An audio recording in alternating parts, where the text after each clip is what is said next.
Hey, Chief. Hey, welcome home. What's happening? How you going, man? All right. Well, welcome home, man. Thank you, How thank was you. How was your flight? Very, very good. Okay. As soon as I came to the airport, the guy said to me, I know you. You're on airway. All right. Airway. So I learned to say, where's Olo? Hey, Brooke. Welcome home, bro. Better looking cameraman than that. Welcome home. Should I find a better looking cameraman than that? What's up, man? Hey, what's going on? How you doing? This blessed day, you know, to see the king himself come to the BASSLINE Jazz Club, you know. And we'd love to see him in our yard, you know. And everybody ready here to see him. The press, man. Everybody ready for him. When Sparrow come in our yard, wait him there now. Hey, our brother Maybe I have a Sparrow. word to add too. Yeah, man. It's been great that Sparrow is here, and we're hoping that he's going to put up a very good show, deliver the goods. He's back home. We see him as, you know, one of us, and not as an alien. And for that matter, I would say that Ghana is blessed to have Sparrow here. Sparrow back, yes. For a long time, we've been trying to have a personal contact with him. Most of us here who love music, you know, especially this calypso music, which we know, of course, is related to reggae. And anything reggae, calypso, African is perfect. Very Afrocentric. Yeah, perfect. So we are happy. We're happy that you are all here this time. Yeah.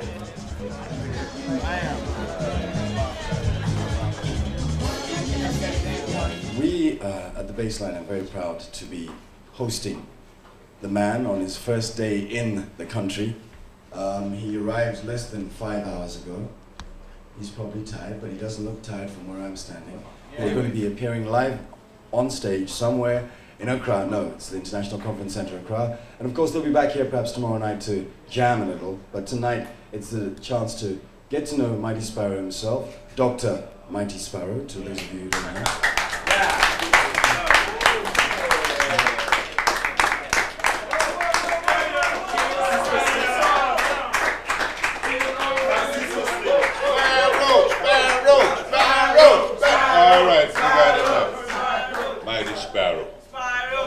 Calypso king of the world. You know how I like to introduce myself, ladies and gentlemen? The Mighty Sparrow, the one and only. Any other is a foreman. Got one sister, got one brother, and after me, there'll be no other. First of all, even when we took that's a light note. On a serious note, we want to point out for those people who don't know, the greatest calypsonian in the world, Lord Kitchener, has passed. And it brought a lot of sadness at the time, but he also gave us so much happiness during his life that we can't complain. Okay. Having said that, we want to point out that we are in Ghana now for the first time. Mighty Sparrow and the TNT Troubadours are here. We have people like Don Diaz and Frankie McIntosh and Charles Dougherty and Anthony Niles and Dennis Wilkinson, Wayne Walcott, Wayne Curtin, a whole lot of nice people who are going to give you some beautiful music. They're known as the TNT Troubadours. And why TNT? Well, TNT means Trinidad and Tobago, and it also means dynamite. See, Calypso music is the music of Trinidad and Tobago first and foremost, and by extension, some of the other Caribbean islands. So what we have done is to influence all the other islands as best we can in the early years. And now we have many great Calypsonians coming out of places like Barbados, Antigua, the Virgin Islands, Grenada, and maybe I should have said Grenada first because I was born there. All right. All right. But yeah, you know, when my family wanted to get, for those people who were interested, you know, Trinidad was like America is to the world. Trinidad was like that to the Caribbean at one point in time. So when you wanted a better education, you wanted a better health care, you wanted a job, you go to Trinidad. And that's what my family did when I was about a year old. It took me across there. And so I enjoy the best of both worlds. So here we are, and we're going to give you some of the songs that you know, some of them that you don't know. If there's anything in particular that you would like to request, you just let us know, and maybe we can have it prepared for you, because my repertoire spans over 500 songs, and most of them I compose myself, and I've collaborated with one guy, the Devines, for maybe about 50 or 60 of those, but I think that's quite an achievement, and I would like to leave it up to you guys now to say, okay, Sparrow, how tall are you? What tribe are you from? Take a good look.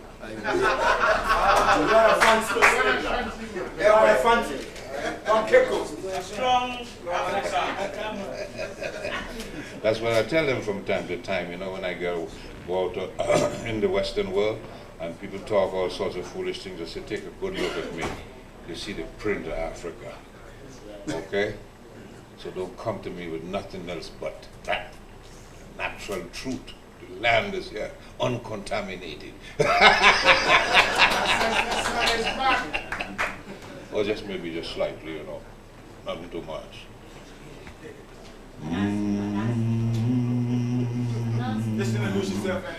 You know what my theme song is? My theme song, have you ever heard of The Slave? I hear a little more about that. You Welcome to Ghana. Thank you, my brother. Who are you, sir? I'm Emmanuel Otoe Anansi. I write for one of the weekly papers called the Business Post. It's a weekly paper. That's what we do here in Ghana. Weekly? Paper. Okay. Yeah. Okay, what I want to say is that... When you say weekly, you're talking about week in, week out? No. I'm just joking, man. Every week.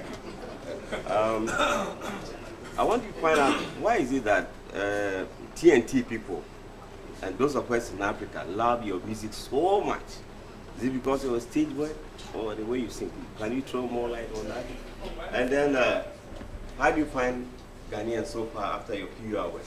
Well, for the first few hours that I've come here, I think the people are fantastic. They're beautiful. They remind me so much of Trinidad. It's like, you know, like I'm home. And in answering the question about the music, obviously, all these rhythms that you see we all enjoy in the Western world and thing, all these things come from Africa. And who could have said it best was Santana. When Santana was inducted into the Hall of Fame, and you know, people started crediting all these different areas for having different rhythms, and so you say, hey, you know, I've done my research. These are all African rhythms that we have embellished on, and that kind of thing. Beautiful. Beautiful. Okay, Sparrow, I just want to ask you a question. My name is Charles Amwa, graphic showbiz. Now, music is an extraordinary phenomenon. We all know there's a lot of things. Now, sometimes we've been wondering whether calypso, whether reggae came out of calypso, whether it's the other way around, I don't know. But would you please dilate on this? Well, it's very easy to understand where calypso started first, okay? Yeah. I would think that in some quarters and maybe a large part of the world, that reggae is more popular. But that does not mean to say that the significance of calypso is not still there. Now you may see a young person, young boy, young girl, maybe tall and strong and beautiful and whatever it is, and you give them all the credit. But you see that short lady in the corner there? That's their mother. And this is what happened. Calypso, not to take anything away, because some people are very quick to twist things around. Yeah. Calypso was around first, okay? It was in the days of slavery, when we were denied congregating, and we were denied our language. Most of us don't know exactly what tribe we came from, what language we spoke, and whatever. So, after a long time, we started using the calypso. The calypso to, in the language of the masters. First of all, we try to make fun of massa. Then we bring news of the day in the calypso. Then we bring consolation to the oppressed. And then we sort of had fun, poking fun at each other. So Calypso was a great tool. When Master refused to allow us to congregate so that we can continue talking and to know our language, we found a way. Like they always say, where there is a will, there is a way. And later on, we find out that we can use the same Calypso to expose the nepotism and the wickedness and the crookedness of Master. And we do that with great pleasure. And I even talk about the man who invaded the Queen's bedroom. You know, when Prince Philip was not there. Hey, I didn't make up the story, you know, I make the song, but I didn't invent the incident, you know, but I just comment on it. And I talk about what was happening, you know, was happening in Washington, and it was some time ago with Monica Lewinsky and the president. And, you know, these things I have to chronicle. I also chronicle the freeing of Nelson Mandela. No games with them. Isolate South Africa.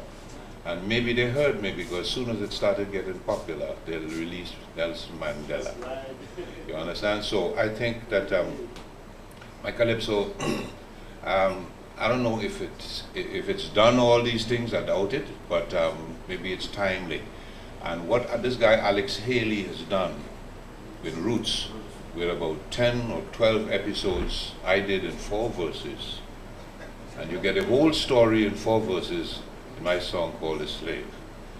So if you get a chance, listen to it, and you will see the mighty sparrow on the floor. What about the Pussycat song? Yes. The Pussycat, like I'm telling you, that's what we do. That's what we do. We don't sing only on making fun and political comments and social commentary and political observation. We have fun too. For party. That's right. That's a story. You know. That's a great one. Yeah. You understand? There's a reason for everything because I can't find a job. You know. And I said, I promise you don't have to work for more than a year or 2. By then I will have enough cash to buy 3 pussy for you. Well, I'm hungry and I'm more broken than a louse. Nothing again for me to pawn in the house. And my girlfriend have a pussycat they call Big Fat Lazy Bruce. I tell she sell it, get some cash, this cat ain't no use. If you hear me, sell the pussy and bring home the cash to me. I love you, baby, but I can't remain hungry. This starvation got to finish just like that. But you got to sell the pussy cat.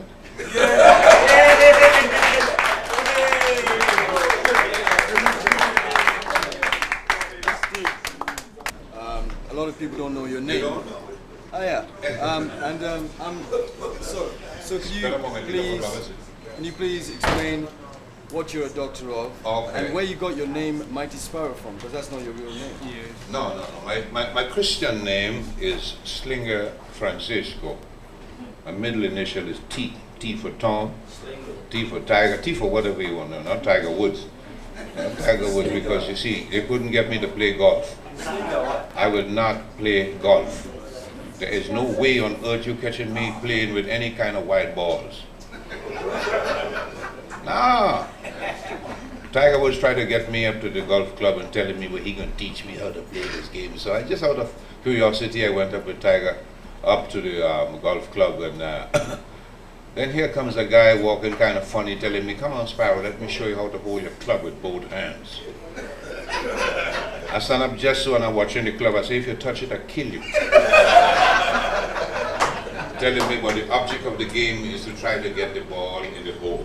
I said, what kind of fool thing this is? I mean, you know, I thought you put the club in the hole and let the balls dangle as a custom. You know, what kind of foolish game is this? I said, now, and how do you get the ball in the hole? He said, you have to use a putter. I said, what's a putter? He said, that's the smallest club made. I said, don't come by me for that. If you want a small club, go by some of them other fellas. You know? If you want a 9-iron or wood, a wedge or wood or something to get you out of the sand trap, come by me. Anyway, coming back to the thing there. My Christian name is Slinger Francisco, and my stage name, Mighty Sparrow. And I got that name because of my singing style. A lot of the guys at the time had these fierce and ferocious sounding names, you know, like Lion and Tiger, Growler, Killer, Executor, the Viper, even Lord Kitchen. I had to be some great, you know, military person, Lord Nelson, who did all sorts of different things. But I suppose they didn't want to recognize that the Mighty Sparrow was different. So they tried to stick me with a name that didn't instill fear. You know, put it this way, if you want to listen to a story by the lion or the tiger or the growling, you know, and then you get the same story by the sparrow, which one you be more likely to believe? No, you don't believe the sparrow, you believe the lion and the tiger. Why? Well, because the ferocious sounding names, they instill fear in your heart. So you have to believe the lion. But now sparrow come with a different thing now. More tempo and a sweeter voice. The high cost I live in, higher than a mountain. People like me and you so just have to stand up and watch the goods at High-Low. High-Low being a supermarket chain. You understand? Yeah. So this was my first approach to it. And then later on, I made my first hit with Jean and Dinah, which is a story about prostitution in the country when the Americans had a military base. All the girls gravitated towards the Americans. You know, there's no way we could these young guys, you know, could compete with these guys. First of all, the American guy, they marry them and make them citizens, get visas for them, get jobs for them, give them money on a regular basis. We weren't even working. We just young. And it so happened that just around that time, the base was closed because the political leader we had at the time, a guy by the name of Dr. Eric Williams, he wasn't prime minister then, he was just chief minister. Before we got independence, we had internal self-government, and he decided to expose some of the corrupted practices of the British government and the American military. Well, it wasn't a legal thing, you know, so then I made a song on that. Long, long ago, we didn't even know, not even a tip. Nobody said Chagaramas was exchanged for a few old battleship. So when we asked the Yankees to move, nobody really cares. They refused to go, they said the base is theirs until 99 years. So when we asked the chief minister, he said no, it isn't even registered. It's not sealed nor stamped. Somebody is a big, big scamp. If they go remain, let them take the Caroni swamp. So, and now, after that, I came up with Jean and Dinah because after this argument, you see the song I just gave you there, that created a lot of argument between the American personnel and the local government and the British government, and they decided that the base was no longer strategically important enough to put up a fight, so they decided they were going to leave. So in leaving, all these military people who controlled the nightlife and all the girls and all sorts of different things no longer had that sway. So that's where the Yankees gone and Sparrow take over now. The young boys in the town have some more command. See?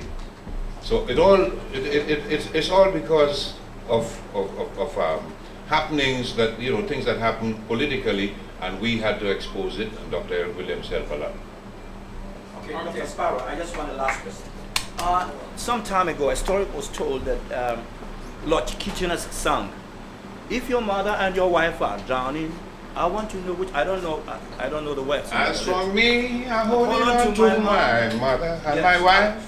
We'll have to excuse Kitchener. I can always get another wife, but I can never get another mother in my life. No, it was told that it caused a lot of stir in many homes. Yeah? People started, shifting towards their mother more than to their wives at that time. a story was told, but I don't know, what was your reaction when that song was composed? Well, it's a song. It's a song. I think he was just trying to show his love for his mother, and the same CD that we just changed a while ago called Tribute to a Mother. I have one similar. You know, A Mother's Love. So the love for his mother came out very loud and clear in that song. But when two people are joined together, you know, your everything goes towards your wife and vice versa. You know, you have to protect that wife and provide for her, and she has to do the same thing. So to say, well, you know, like your mother comes first, that was in the old days. Mothers should really play an important part, and I'm sure that they still do. But we can't blow hot and cold, you know. Till death do us part, to honor and obey, and to in sickness and in death, and that type of thing. You know. Yeah, I was given an honorary doctorate degree because of the literature of my music. Not about your doctor. Honorary doctorate degree by the Universities, and so you don't say Dr. Sparrow, you say Dr. Slinger Francisco. If you're going to use doctor at all, if you're going to use Sparrow, then it's Mighty Sparrow. But I just to explain to you that I have a repertoire of over 500 songs, and it all depends on what mood you're in, and it all depends on how the people seem to me, because I'm one of those wings watchers. I look at the audience and I see more or less how they move, whether they look like a happy crowd or they look like a crowd that's more political. I can always adjust my program to suit. So my message would be one that can be tailored at a moment's notice for any occasion. If I'm singing for people in a church, a group of young children, I can come with things like education. You know that one? Children go to school and learn well, otherwise later on in life you're going to catch real hell. Without an education in your head, your whole life will be pure misery. You're better off dead. For there is simply no room in this whole wide world for an uneducated little boy or girl. Don't allow idle companions to lead you astray. To earn tomorrow, you got to learn today. So it's not just about selling pussy and all this kind of thing. I mean, I have that too. So I am not one of them unidimensional person. I consider myself multifaceted in terms of my outlook. And I believe in what was taught to me in school. Whatever happens around you has a direct effect upon you. And I see from everything, from the slave to Daniel's demand, to the outcast, to education, to salvation, acceptable all this spotless host and that type of thing. So, and you don't have a problem with me. Just turn me loose on this stage.